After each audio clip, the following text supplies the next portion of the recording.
RSS की 100वीं वर्षगांठ पर प्रधानमंत्री मोदी जी कह रहे हैं कि आरएसएस के लोगों ने 1984 सिख कत्लेआम के समय सिखों को शेल्टर दिया।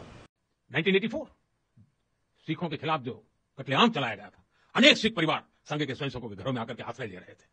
हो सकता है कहीं पर दिया हो, पर देश की राजधानी दिल्ली में जहां सबसे ज्यादा इस कत्लेआम का असर देखने को मिला, उस जगह पर आरएसएस के लोगों ने क्या किया, ये बताना प्रधानमंत्री जी भूल गए या फिर उन्हें मालूम नहीं होगा। मैं बता देता हूं। ये एक एफआईआर है जिसका नंबर है 446/93, जो अगस्त 1993 में काफी प्रयासों के बाद हुई।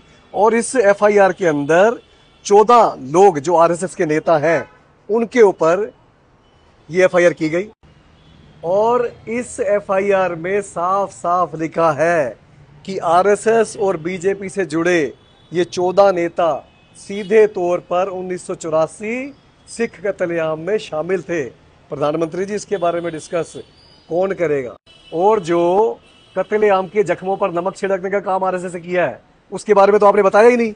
ये नाना देशमुख जी, जो कि बड़े नेता रहे आरएसएस के, इनके द्वारा अखबार में एक लेख दिया गया जिसका नाम था मूवमेंट ऑफ सोल सर्चिंग, जिसमें इन्होंने 1984 सिख कत्लेआम को बिल्कुल जेन्युइन ठहराया है, जस्टिफाइड किया है।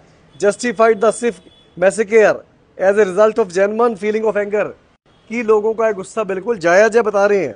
और सिखों को सलाह दे रहे हैं कि ये वायलेंस तो अनअवॉइडेबल था, आपको सेल्फ डिफेंस करने की बजाय पेशेंस रखनी चाहिए थी। मतलब आपको अपना बचाव भी नहीं करना चाहिए था, आपको कोई मारने आ रहा था तो उसको कहना चाहिए था आओ जी हमें मार लो।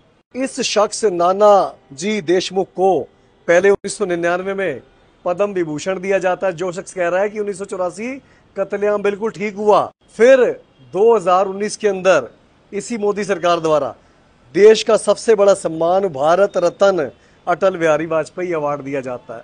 इससे ज्यादा नमक छिड़कने का काम और क्या हो सकता है? तो प्रधानमंत्री जी ने पूरा सच नहीं बताया आरएसएस के बारे में। और ये बात मैं नहीं कह रहा, भाजपा के नेता जो पहले कांग्रेस में थे, तरविंदर सिंह बारवा जी, कैप्टन अमरिंदर सिंह जी, ऐसे बहुत सारे नेताओं ने कही है कि जो आरएसएस के लोग 1984 सिख कत्लेआम में शामिल थे उन्हें सजा दो।